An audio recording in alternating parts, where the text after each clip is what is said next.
కొన్ని నియోజకవర్గాల్లో రాజకీయ కక్షలతో ఏ విధంగా మనుషుల్ని ప్రతిపక్ష నాయకుల్ని హతమార్చింది మనందరం కూడా చూసాం. దీంట్లో ప్రత్యేకంగా తోట చంద్రయ్య కేవలం ఒక నాయకుడి పేరుని చెప్పమని ఒత్తిడి చేసి అది చెప్పకపోవటం మూలంగా దారుణంగా పబ్లిక్ ప్లేస్ లో హతమార్చిన విషయం ఈ రాష్ట్ర ప్రజలందరూ కూడా చూశారు. వారి కుమారుడు తోట వీరాంజనేయులకి శాశ్వత ఉద్యోగం కల్పించేందుకే సంబంధిత నియమాలు చట్ట నిబంధనలు సవరించేందుకు సాధారణ పరిపాలన శాఖ చేసిన ప్రతిపాదనకు రాష్ట్ర మంత్రి మండలి ఆమోదం తెలిపింది. Welcome to whistle.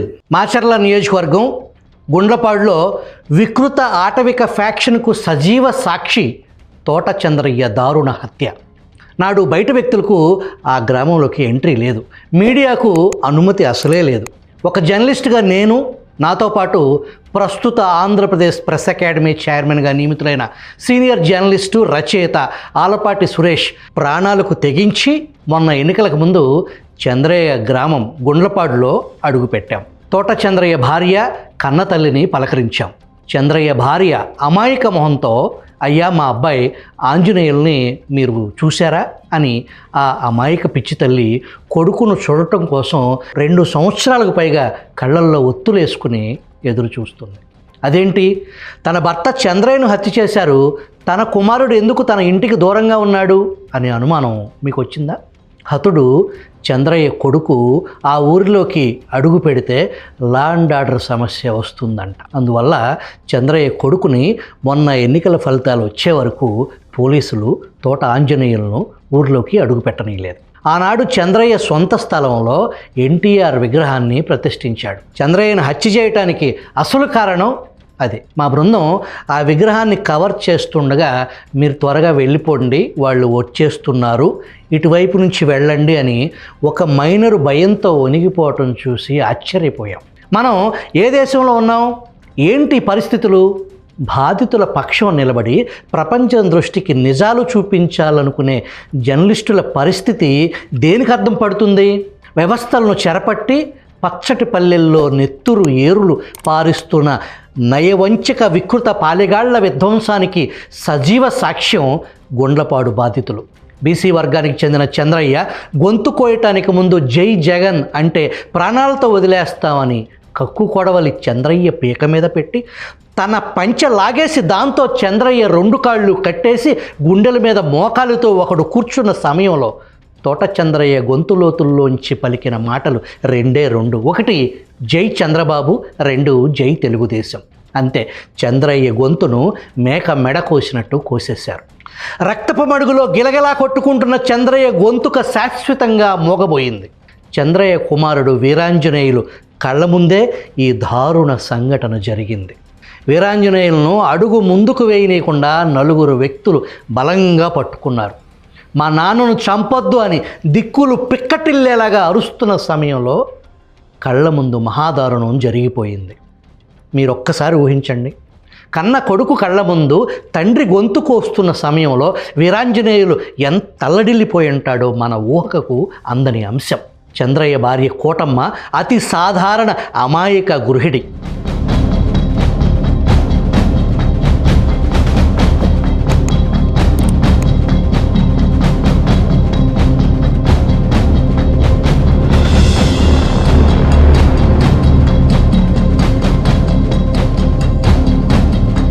చంద్రయ్యకు 2 పిల్లలు. మగ సంతానం వీరాంజనేయులు, ఆడపిల్ల లక్ష్మీ తిరుపతమ్మ. కూతురు పెళ్లి చూడకుండానే మా ఆయన్ని బలి తీసుకున్నారని ఆ అమాయక ఇల్లాలు రోధిస్తుంటే మేము చలించిపోయాం.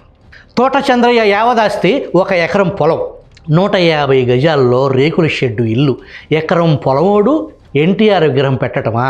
నాటి స్థానిక ఎమ్మెల్యే పిన్నెల్లి కృష్ణారెడ్డికి కోపం కట్టలు తెంచుకుంది. దాని పర్యవసానమే చంద్రయ్య దారుణ హత్య. వైసీపీ పాలనలో పల్నాడు పల్లెల్లో నివురుగప్పిన నిప్పుల ఫ్యాక్షన్ భూతం సామాన్యుల జీవితాలను ఛిద్రం చేసింది. అమాయక ప్రజలు, ముఖ్యంగా మహిళలు, పిల్లలు బిక్కుబిక్కుమంటూ జీవనం సాగించారు. ఒకప్పుడు కాంగ్రెస్ ప్రభుత్వంలో ఫ్యాక్షనిజంతో గ్రామాలే తుడుచుకుపెట్టుకుపోయాయి. మధ్యలో కొంత మార్పు వచ్చినప్పటికీ వైఎస్ జగన్మోహన్ రెడ్డి పాలనలో మళ్ళీ పూర్వస్థితిని మించిన పరిస్థితులు అక్కడ తలెత్తాయి. రాక్షసత్వం రాజ్యమేలింది. నాడు తెలుగుదేశం పార్టీ సానుభూతి పరులు ఇళ్లకు తాళాలు వేసి గ్రామాలు విడిచిపెట్టి వెళ్ళిపోయారు. చంద్రయ్య స్వగ్రామం గుండ్లపాడులో నాడు 17 కుటుంబాలకు చెందిన మగవారిని గ్రామం విడిచిపెట్టి వెళ్ళిపోవాలని పోలీసులు ఆదేశించారు. నాటి పోలీసులు పాలకులకు పాలేరులుగా వ్యవహరించారు. నేరస్తులతో పోలీసులు అంటగాగటం, మాట వినకపోతే అక్రమ ఆయుధాలు, గంజాయి కేసులు బనాయించేవారు. చంద్రయ్య హంతకులు 3 నెలలు తిరక్కముందే బెయిలుపై విడుదలయ్యారు. అదే గ్రామంలో వాళ్ళు స్వేచ్ఛగా తిరుగుతుంటే బాధిత కుటుంబాలకు చెందిన పురుషులు ఊరికి దూరంగా ఉండటం, మహిళలు, పిల్లలు, వృద్ధులు ఒంటరిగా బిక్కుబిక్కుమంటూ బ్రతకటం ఎంత హృదయ విదారకమో ఊహించండి. చంద్రయ్య హత్య వెనుక మాచర్ల మాజీ ఎమ్మెల్యే పిన్నెల్లి రామకృష్ణారెడ్డి, ఆయన సోదరుడు పిన్నెల్లి వెంకట్రామిరెడ్డి హస్తం ఉందనేది బహిరంగ రహస్యం. పిన్నెల్లి బ్రదర్స్ చెబితేనే చంద్రయ్యను హత్య చేశారనేది వాస్తవం. ఈ మాట మాచర్ల నియోజకవర్గంలో ప్రతి ఒక్కరికి తెలుసు. అయినా సరే పోలీసులు మాత్రం నాటి వైసీపీ ప్రభుత్వ పెద్దలు చెప్పినట్టుగానే నడుచుకున్నారు. అందుకే హత్య కేసులో అసలు సూత్రధారులను వదిలేశారు. హత్య కుట్ర చేసిన వారిని మాత్రం కనీసం ప్రశ్నించలేదు. హత్య చేస్తున్నప్పుడే హంతకులు జై పిన్నెల్లి అని నినాదాలు కూడా చేశారు. వెల్దుర్తి ఎంపీపీ చింతా శివనారాయణ, అతని కుమారులు ఆదినారాయణ, శ్రీనివాసరావు ఈ దురాగతానికి పాల్పడ్డారు. అందరూ చూస్తుండగానే చంద్రయ్యను కర్రలు, రాళ్లతో దారుణంగా కొట్టి తర్వాత గొంతు కోసి హత్య చేశారు. ఆ తర్వాత తాపిగా అక్కడి నుంచి నడుచుకుంటూ వెళ్ళిపోయారు. ఇక్కడ మరో ఆశ్చర్యకరమైన విషయం ఏంటంటే, హత్యకు ముందు రోజు అర్ధరాత్రి 1 గంట వరకు నాటి మాచర్ల ఎమ్మెల్యే పిన్నెల్లి రామకృష్ణారెడ్డి, ఆయన సోదరుడు పిన్నెల్లి వెంకట్రామరెడ్డి గుండ్లపాడులోనే ఉన్నారు. ఎంపీపీ చింతా శివనారాయణ ఇంట్లోనే చర్చలు జరిపారు. హత్య జరిగిన తర్వాత కూడా పిన్నెల్లి బ్రదర్స్కు చెందిన మనుషులు గ్రామంలో పర్యటించారు. పరిస్థితులు అంచనా వేశారు. టీడీపీ నేతలు ఎవరైనా గట్టిగా మాట్లాడుతున్నారా అని పరిశీలించారు. హత్య జరిగిన గుండ్లపాడుకు మండల కేంద్రం వెల్దుర్తి కేవలం 2 కిలోమీటర్ల దూరంలో ఉంటుంది. ఉదయం 7:30కు హత్య జరిగితే పోలీసులు మాత్రం మధ్యాహ్నం 2:30 గంటల తర్వాత గుండ్లపాడు చేరుకున్నారు. చంద్రయ్య హత్య గురించి తెలుసుకున్న టీడీపీ అధినేత చంద్రబాబు నాడు గుండ్లపాడు వెళ్ళారు. చంద్రయ్య పాడె మోశారు. హత్యకు జగన్ జవాబు చెప్పాలని చంద్రబాబు నాయుడు డిమాండ్ చేశారు. హంతకులను పోలీసులే వదిలేశారని ఆగ్రహం వ్యక్తం చేశారు. చంద్రయ్యని జై జగనను నిన్ను వదిలిపెడతామంటే నా ప్రాణం పోయినా పర్వాలేదని జై చంద్రబాబు, జై తెలుగుదేశాన్ని ప్రాణం వదిలిపెట్టాడు. ఈ రోజు ఒకటే చెప్తున్నా, నేరస్తులు పరిపాలిస్తున్నారు కాబట్టి పోలీసులు అడ్డం పెట్టుకొని నీచమైన పని చేస్తున్నారు. ధైర్యం ఉంటే చెప్పమంటున్నా, ముఖ్యమంత్రి జగన్ రెడ్డి మాట్లాడాలి. జగన్ రెడ్డి మీ చెంచాలతో మాట్లాడుతున్నాం కాదు, ధైర్యం ఉంటే రా, సమాధానం చెప్పు. చంద్రయ్య హత్యకు ప్రధాన కుట్రదారు పిన్నెల్లి బ్రదర్స్ను కూడా అదుపులోకి తీసుకోవాలని నాటి టీడీపీ నేతలు, చంద్రయ్య కుటుంబ సభ్యులు డిమాండ్ చేశారు. నాటి జగన్ పోలీసులు ఈ హత్యతో పిన్నెల్లి బ్రదర్స్కు ఎలాంటి సంబంధం లేదని కోర్టుకు సమర్పించిన ఛార్జ్షీట్లో స్పష్టం చేశారు. నాటి జగన్ పోలీస్ పహారాలో హత్య జరిగింది. అదే పోలీసులు కేసు విచారించి పెద్ద తలకాయలకు అస్సలు సంబంధం లేదు అని ఆ పోలీసులే కోర్టుకు తెలియజేస్తారు. కూటమి అధికారంలోకి వచ్చిన తర్వాత చంద్రయ్య హత్య కేసును లోతుగా దర్యాప్తు చేయాలనే ఉద్దేశంతో సిఐడికి అప్పగించాలని ముఖ్యమంత్రి చంద్రబాబు నిర్ణయం తీసుకున్నారు. ఈ కేసు పూర్తి ఫైల్ను వెంటనే సిఐడికి పంపాలని పోలీసు శాఖను ఆదేశించారు కూడా. ఈ కేసులో తనను అరెస్టు చేస్తారని భావించిన పిన్నెల్లి వెంకట్రామిరెడ్డి ముందుగానే హైకోర్టులో బెయిల్ పిటిషన్ దాఖలు చేశాడు. గత ఛార్జ్షీట్ను పరిగణలోకి తీసుకోవాలని, దాని ఆధారంగా తన పేరు లేదని హైకోర్టులో పిటిషన్ దాఖలు చేశాడు.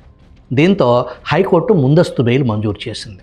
కొద్ది రోజుల క్రితం చంద్రయ్య హత్య కేసులో ఒక నిందితుడు ఈ కేసులో ఫర్దర్ విచారణ అవసరం లేదని పిటిషన్ వేశాడు. హత్య కేసు నిందితుడు ఒక కుగ్రామానికి చెందిన అతి సాధారణ వ్యక్తి. అటువంటి వ్యక్తి ఈ కేసులో మరెవరినో విచారించాల్సిన అవసరం లేదు, విచారణ అంతా గత ప్రభుత్వంలో జరిగిపోయింది అని నిందితుడైన పిటిషనర్ వాదన. చంద్రయ్య హత్య కేసు విచారణపై స్టే విధిస్తూ జస్టిస్ హరినాథ్ మధ్యంతర ఉత్తర్వులు జారీ చేశారు. మరి ప్రభుత్వ న్యాయ విభాగం ఏం చేస్తుంది? అప్పీలకు వెళుతుందా? సుప్రీంకోర్టు గడప తొక్కుతుందా? మనకు తెలియదు. తెలుగుదేశం పార్టీ కేడర్లో మాత్రం ఈ సంఘటన తీవ్ర వేదనకు గురిచేస్తుంది. చంద్రయ్య అసలు హంతకులు చంద్రబాబు ప్రభుత్వంలో స్వేచ్ఛగా తిరగటం వారికి అస్సలు మింగుడు పడటం లేదు. మరోపక్క ప్రభుత్వ న్యాయ విభాగంపై విమర్శలు వస్తున్నాయి. అతి ముఖ్యమైన సున్నితమైన పార్టీ కేడర్ మనోభావాలకు సంబంధించిన అంశంతో పాటు జగన్ వికృత పాలనకు సజీవ సాక్ష్యం చంద్రయ్య హత్య ఉదంతం. ప్రభుత్వం తక్షణం న్యాయ ప్రక్రియను పరుగులు పెట్టించి అసలు దోషులను కోర్టు బోన్లో నుంచో పెట్టకపోతే కూటమి సర్కార్ పూర్తి స్థాయి అప్రదిష్ట పాలవటం ఖాయం.